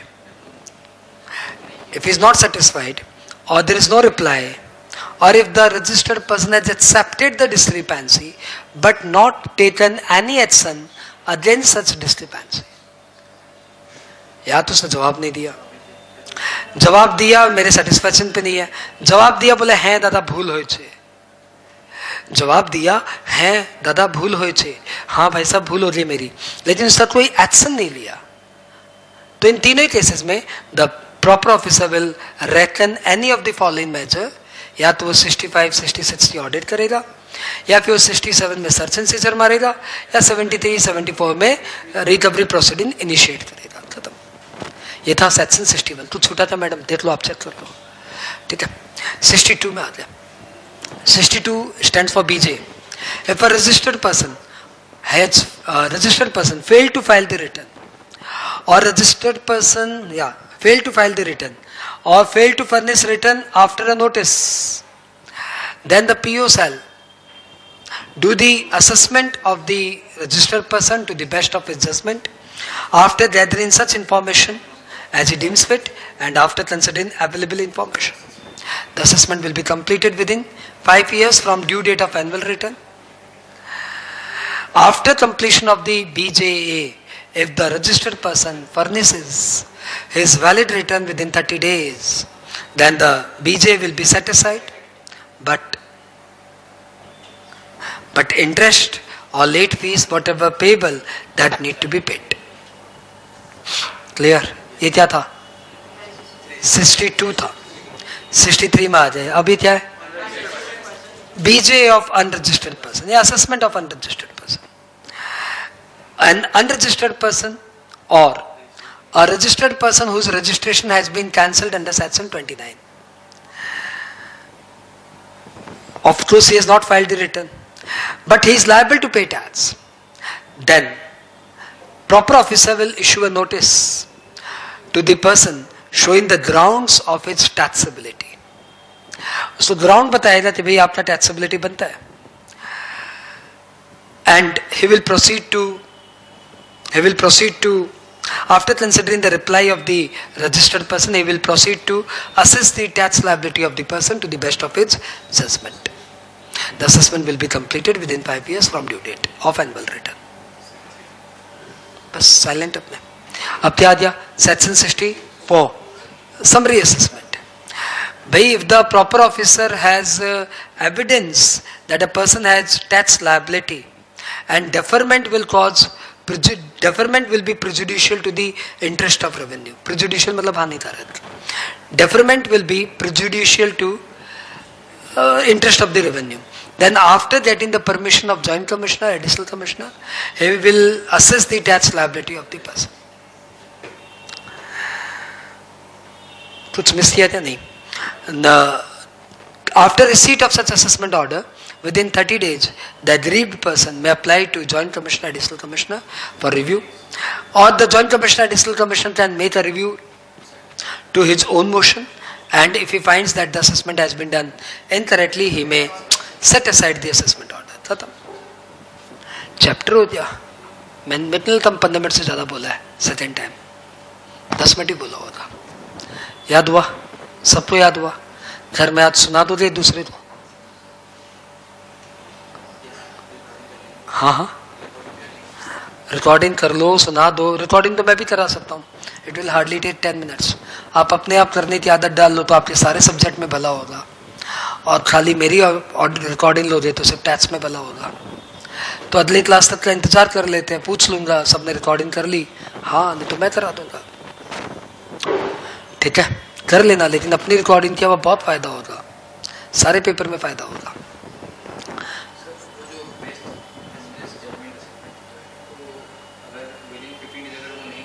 एक जगह 15 दिन की नोटिस थी, हम भूल गए कहाँ था. बीजे में उसको 15 दिन की नोटिस दी जाएगी. 63 में. हाँ, चलो बोलो. तो उसमें वो जो करेगा बेस असेसमेंट जो लोग खुद से करेंगे डिपार्टमेंट, वो लाइक वो क्या एनुअल रिपोर्ट ही वो लोग अपना जनरेट कर देंगे, या फिर और भी कोई कंप्लायंस मंथली जो कंप्लायंस होता है? किताबी ध्यान दूं या रियलिटी का ध्यान दूं? रियलिटी का ध्यान में कुछ बुलपटान कर देंगे.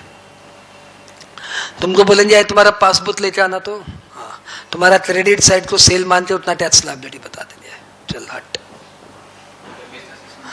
उनका वही बेस्ट जजमेंट है, उनका जजमेंट का वही बुद्धि है. इतने मूर्ख होते हैं, मतलब अब्यूजेस डिजर्व करते हैं कि चेक रिटर्न वाला क्रेडिट में आया है, क्रेडिट मारते डेबिट में आ जाए उसको भी कंसिडर नहीं करते. क्रेडिट की टोटल मारते बोलते तेरा इतना सेल हो गया.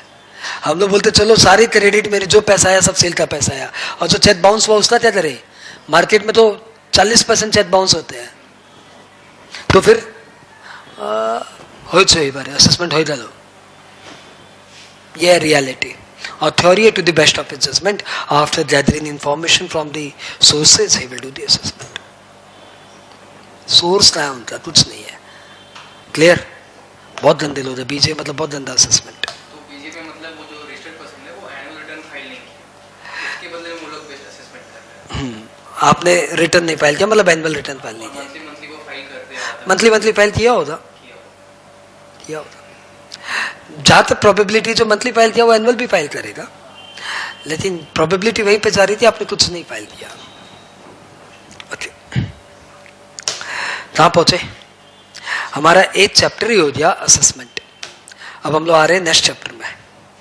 कौन से चैप्टर में? ऑडिट. 5 मिनट का ब्रेक चाहिए या वापस से एक बार सुना दूं? क्या कैसा फील हो रहा है? अभी भी सर भारी फील हो रहा है तो एक बार और सुन लो. जैसे ही आपको ऐसे फील हो जाएगा, मुझे याद हो गया, आपका सर एकदम हल्का हो जाएगा. यदि भारी फील हो रहा है मतलब आपको याद नहीं हुआ. मेरा फेफड़ा भी है, तेरा खाली दुनिया में खाली तेरा सर नहीं है. चलो एक बार दोबारा सुनते हैं. आई होप इस बार मैं 5 मिनट में बोल दूंगा, करते बोलूंगा, हर करते बोलूंगा. इस बार आप लोग साथ साथ बोलना कोशिश करना. मतलब कुछ सेंटेंस मिस हो जाए तो इंटरप्ट करना, ऐसे ट्रीट करना, दोनों पैरेलल है. और साथ साथ बोलना. सेक्शन 60, 61, 2, 3, 4 मिलाते 5 सेक्शन मिलाते एक चैप्टर बना असेसमेंट. 60 में है पीए प्रोविजनल असेसमेंट, 61 में स्क्रूटनी, 2 में बीजे, 3 में बीजे और 4 में समरी. सेक्शन 60 में बोला हुआ है पीए के बारे में कि एसएससी अप्लाई करेगा, रजिस्टर्ड पर्सन अप्लाई करेगा पीओ को, क्योंकि उसको वैल्यूएशन क्लासिफिकेशन में तो डाउट है. उसके बाद 90 दिन के अंदर वो असेसमेंट कर देंगे, पीए कर देंगे. उसमें आपको एक एडॉक अमाउंट बता देंगे, डिफरेंशियल अमाउंट बता देंगे, जितने अमाउंट का आपको बॉन्ड साइन करना है विद सिक्योरिटी सिक्योरिटी. अब 6 महीने के अंदर अपना एफए कर देंगे और टाइम लिमिट बढ़ा सकता है. जेसी 6 महीना बढ़ा सकता है, कमिश्नर 4 साल बढ़ा सकता है, लेकिन बढ़ाने के पहले रिकॉर्ड बोलो रीजन्स रिकॉर्ड करेंगे. अब फाइनल असेसमेंट के बाद टैक्स लायबिलिटी या तो बढ़ेगा या फिर घटेगा. बढ़ेगा तो आपको इंटरेस्ट के साथ देना 18% फ्रॉम द ड्यू डेट से लेके जब तक आप टैक्स नहीं दे देते.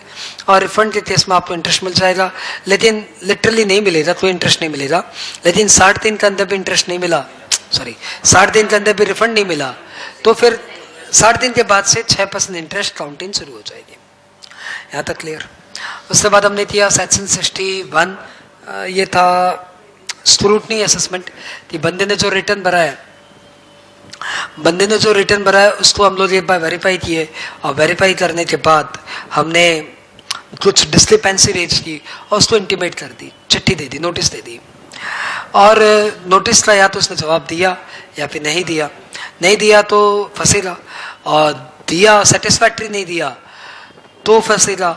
और दिया कि मैंने सारी डिस्क्रिपेंसी एक्सेप्ट कर ली, लेकिन उस डिस्क्रिपेंसी एक्सेप्टेड का अपने इस करंट वाले रिटर्न में उसने उसको रेक्टिफाई नहीं किया.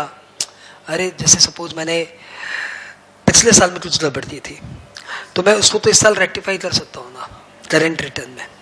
तो मैंने उस साल की मेरी तो डिस्क्रिपेंसी बता दी गई है, मैंने एक्सेप्ट कर लिया है, और मैंने इस करंट रिटर्न में अपनी टैक्स लायबिलिटी अकॉर्डिंगली बढ़ाई नहीं है.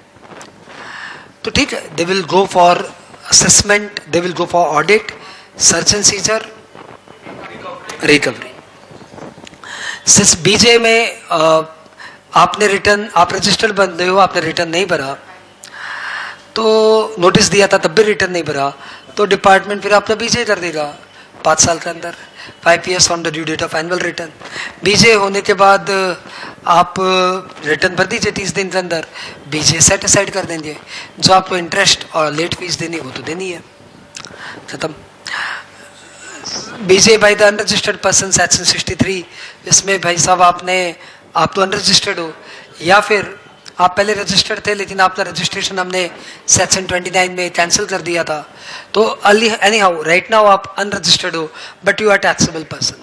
तो हम आपको एक नोटिस देंगे कि भाई आप इसलिए टैक्सेबल पर्सन हो, reasons why are you taxable person, वो रीजंस आपको बताएंगे और आपको 15 दिन की टाइम देंगे. ये मैं लास्ट टाइम नहीं बोला था, 15 दिन की आपको टाइम देंगे टू रिस्पॉन्ड. अब 15 दिन के अंदर भी आपने रिस्पॉन्ड नहीं किया या सेटिस्फैक्टरीली रिस्पॉन्ड नहीं किया तो हम आपका बीजे कर देंगे. 5 साल के अंदर हम आपका बीजे कभी भी कर सकते हैं.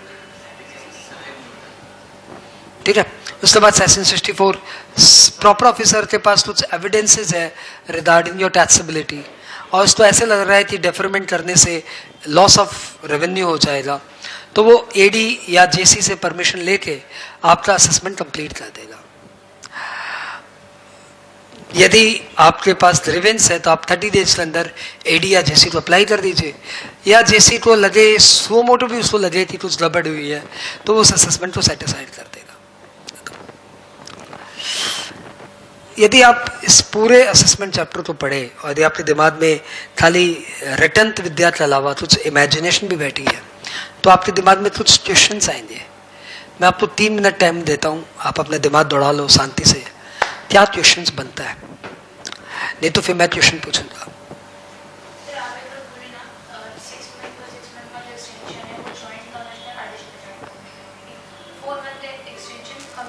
पूरी इस्लाम कमिश्नर है, नीचे होता है असिस्टेंट कमिश्नर, उसके बाद होता है डेप्यूटी कमिश्नर, उसके बाद होता है जॉइंट कमिश्नर, उसके बाद होता है एडिशनल कमिश्नर, उसके बाद होता है कमिश्नर, उसके बाद होता है प्रिंसिपल कमिश्नर, उसके बाद होता है चीफ कमिश्नर, उसके बाद होता है प्रिंसिपल चीफ कमिश्नर। तो जेसी एडी दोनों कमिश्नर के नीचे के बनते हैं, ठीक है।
चलो कुछ दिमाग में आया। मैंने चैप्टर पढ़ा था तो मेरे दिमाग में बहुत जोर से आया कि यार ये क्या हो रहा है, पूरा चैप्टर इनकम्प्लीट सा एंड हो गया और मुझे भी ऐसे एंड करना पड़ा क्योंकि यही सिलेबस है। असेसमेंट अलग चैप्टर है, अपील अलग चैप्टर है।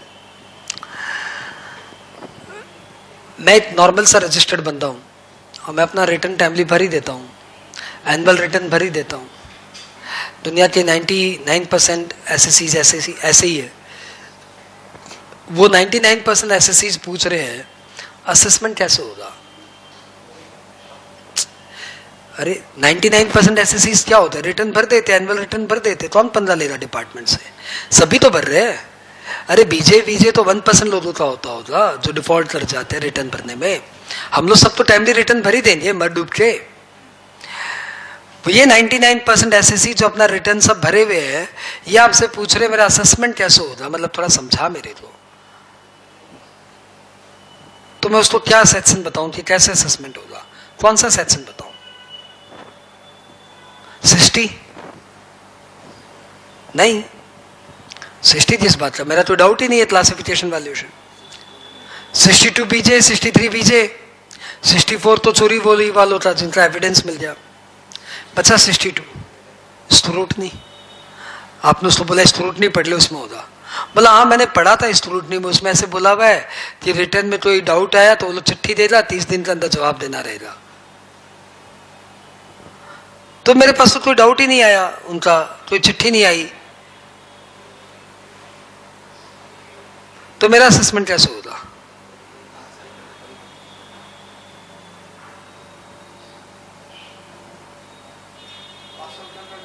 कहां बोला 5 साल के अंदर नहीं हो रहा है? तो बीजे में 5 साल की टाइम लिमिट है। बीजे का केस थोड़ी है मेरा।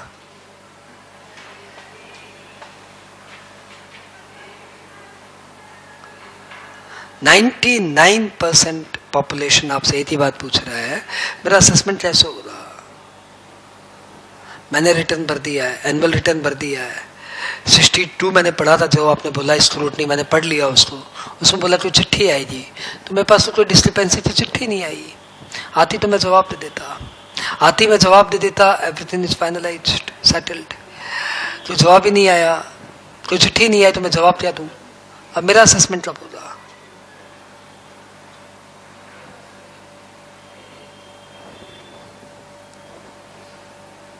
देखा, पूरा पढ़ लिया लेकिन पिक्चर क्लियर नहीं था, इसलिए बोलते आप किताबी ध्यान से हटो सर, रियलिटी में चलो। ये आपके दिमाग में इसलिए क्वेश्चन नहीं आया क्योंकि आपने कभी इनकम टैक्स का असेसमेंट प्रोसीजर पढ़ा नहीं था शायद। इनकम टैक्स के असेसमेंट में स्क्रूटनी होती है। वो जो उसने पढ़ा उसके दिमाग में जैसे वो कंपैरेटिव डालेगा फटाक से क्लियर हो जाएगा, भाई ये क्या, ये तो जवाब ही नहीं है, मतलब कोई बात ही नहीं हो रही है। पूरी दुनिया में असेसमेंट कैसे होता है, इन्होंने कैसे चोरी से अपना रास्ता निकाल के रखा है, देख लो। ये साफ साफ एक गुफा बना के रखे है जिससे कभी भी बाहर जा सकते हैं चोर लोग हैं। इनकम टैक्स में असेसमेंट ऐसा होता है। इनकम टैक्स का स्क्रूटनी होता है सेक्शन 143(3). उसमें बोला हुआ है कि आफ्टर फर्निशिंग रिटर्न, यदि पीओ को, कोई भी असेसिंग ऑफिसर को कुछ भी ऐसा लगे कि यार शायद आपने टैक्स कम दिया है या बेसी दिया है, तो आपको 6 महीने के अंदर एक नोटिस देता है। 6 months from end of assessment, 6 months from end of the year in which return is filed। 6 महीने के अंदर आपको एक नोटिस देता है, स्क्रूटनी नोटिस बोलते हैं, सेक्शन 143(2). सब आपको प्यार करना चाहिए इन सेक्शन से, इन डेफिनेशन से। नोटिस देता है और उसके बाद वो आपका असेसमेंट स्क्रूटनी शुरू करते हैं और उसके बाद आपको इंक्वायरी बुलाते हैं, हियरिंग देते हैं, अपॉर्चुनिटी ऑफ बीइंग हेard देते हैं और एक असेसमेंट ऑर्डर पास करते हैं with in 1 year from end of assessment year. यानी एक तरफ आप इनकम टैक्स लॉ बना रहे हो जिसमें आप बोल रहे हो कि जिस ईयर में आपने रिटर्न भरा था उस ईयर के एंड से 6 महीने के अंदर हम आपको एक नोटिस दे देंगे यदि हमें कुछ लगा तो, और जो भी हो असेसमेंट ईयर के 1 साल के अंदर हम आपका असेसमेंट कर देंगे। स्क्रूटनी वही तो होता है सबका, स्क्रूटनी तो होता है। बीजे किसका होता है? फालतू बात करते बीजे। बीजे क्या होता है? बीजे तो महाफालतू लोग का होता है जो रिटर्न तक नहीं भरते। हमारी बात करो ना, वी आर 99%। हमारा असेसमेंट कैसे होता है? भैया आपने रिटर्न भर दिया, भर दिया, ईयर एंड हो गया, 6 महीने हो जाए, कोई नोटिस आई नहीं, तो आपका हो गया, खत्म, अब कुछ नहीं होता। क्योंकि नोटिस देने की टाइम लिमिट सिर्फ 6 महीने है और नोटिस देने के बाद असेसमेंट की टाइम लिमिट है 1 year from end of assessment year. तो नोटिस ही नहीं आई मतलब काम खत्म। इन्होंने इसमें नोटिस ही तो टाइम लिमिट रही क्या? कब तक नोटिस देंगे आप हमें? हमने रिटर्न भर दिया, आपको डिस्क्रिपेंसी राइज होगी तो आप हमें नोटिस देंगे। हाँ, तो कब तक? न माई है न बाप है, नोटिस देंगे हम आपको और नोटिस से 30 दिन के अंदर तुम जवाब दे देना, समझे? लालू यादव बना रहा है यहाँ पे हमें। हाँ, हमारे ऊपर 30 दिन की टाइम लिमिट, तुम कब तक नोटिस देना, कोई बात ही नहीं हो रहा है, खेला चल रहा है, खेला। अच्छा, नोटिस दे भी दिया, डिस्क्रिपेंसी रेज भी कर दिया, हम डिस्क्रिपेंसी का जवाब दे दिया, तुमको सेटिस्फैक्शन नहीं मिला, कर असेसमेंट, अब हम उसके बाद ऑडिट करेंगे, खत्म। अब तो आप चैनल ही चेंज कर लिए, ऑडिट में चले गए। मेरा असेसमेंट कब करोगे साहेब? बीजे में तो 5 साल बोले हो, हमारा कब करोगे? That is a welcome over there. कुछ नहीं, वहां पे आंसर ही नहीं है। अब ये आंसर आपको 73-74 में मिलेगा, जहां पे 73-74 की टाइम लिमिट बताई हुई है। वहां से आपको आंसर मिलेगा कि इस टाइम लिमिट के बाद वो लोग में से रिकवरी नहीं कर सकते। तो रिकवरी चैप्टर जब आप पढ़ोगे तो इस क्वेश्चन का आपको आंसर वहां पे मिलेगा। इसलिए ये चैप्टर मर्ज्ड है, एक के बिना दूसरा अधूरा है। यदि कोई बच्चा असेसमेंट पढ़ के जाता है, रिकवरी छोड़ के जाता है, तो मूर्ख था, मूर्ख है। पहले भी उसको कुछ नहीं आता था, अभी भी उसको कुछ नहीं आता है, क्योंकि आपने इनकम्प्लीट नॉलेज लिया, which is more dangerous. Got it? यानी अब इस चैप्टर का आंसर आपको कहाँ मिलेगा? स्क्रूटनी का जो आंसर आपका अनआंसर्ड रह गया, आपके क्लाइंट आपसे पूछे भाई मेरा कब तक हो जाएगा ये सब, कब तक?